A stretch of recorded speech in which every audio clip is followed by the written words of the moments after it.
जहाँ हमारी बहन बेटियों की इज्जत लूटी जा रही हो, जबरन अंधेरे में सब जला दिया जाता हो, जहाँ हमारे 9 साल के बच्चे को पानी के घड़ा छूने मात्र पे मार दिया जाता हो, जहाँ विरोध करने पर हमारी बस्तियाँ जला दी जाती हों, जहाँ हमारी बहन बेटी की इज्जत लूट रही हो, जहाँ लगातार युवाओं की हमारी हत्या हो रही हो, जहाँ जाति के नाम पर इतना उन्माद पूरे देश के अंदर फैल रहा है और उसको रोकने के लिए कोई भी सरकार कोई सख्त कदम नहीं उठा रही है। मैं तो आज आपके चैनल के माध्यम से एक आह्वान करना चाहता हूं कि जाति के आधार पर उत्पीड़न करने वाली घटनाओं को राष्ट्रद्रोह घोषित किया जाए, वरना और देश से जातियां खत्म की जाएं। जब तक जातियां खत्म नहीं होंगी तब तक जाति के आधार पर उत्पीड़न भी खत्म नहीं होगा।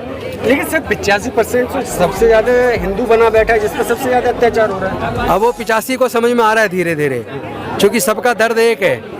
ये लोग जो जातियों में बटे लोग हैं, अपनी जाति को छोड़कर अपने बुजुर्गों की सांस्कृतिक विरासत में वापस आने वाले, सब बौद्ध बनने वाले हैं। आप भी देखें, आपकी आंखों के सामने करोड़ों लोग। सर अभी मोदी सरकार ने 9 से 50 करोड़ का दलितों के लिए पैकेज घोषित किया है, क्या कहना चाहेंगे इस बारे में?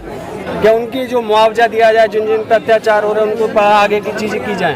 अरे पूरा देश ही हमारा है, लाखों करोड़ का बजट है, हमारा ही बजट कटता है, और अगर पेपर पे दिखा भी दिया तो इम्प्लीमेंटेशन ठीक नहीं होता। योजना बनती है तो उसमें ऐसी शर्तें डाल दी जाती है ताकि इफेक्टिव इम्प्लीमेंटेशन ना हो, लोगों को लाभ ना मिले। अगर नियत एक ही तरीका है, हमें अपनी वोट की कीमत को समझना पड़ेगा।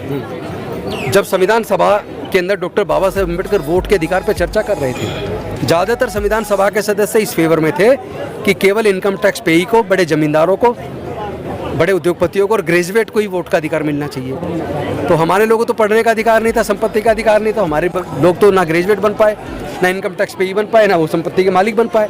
इसका मतलब हमारे लोगों को तो वोट का अधिकार मिलना नहीं था।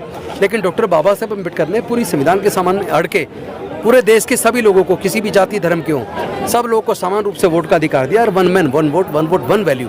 लेकिन गलती हमसे हुई। इतनी मेहनत से डॉक्टर बाबा साहेब अम्बेडकर ने हमें वोट का अधिकार दिया, पर हमने वोट की कीमत को समझा नहीं।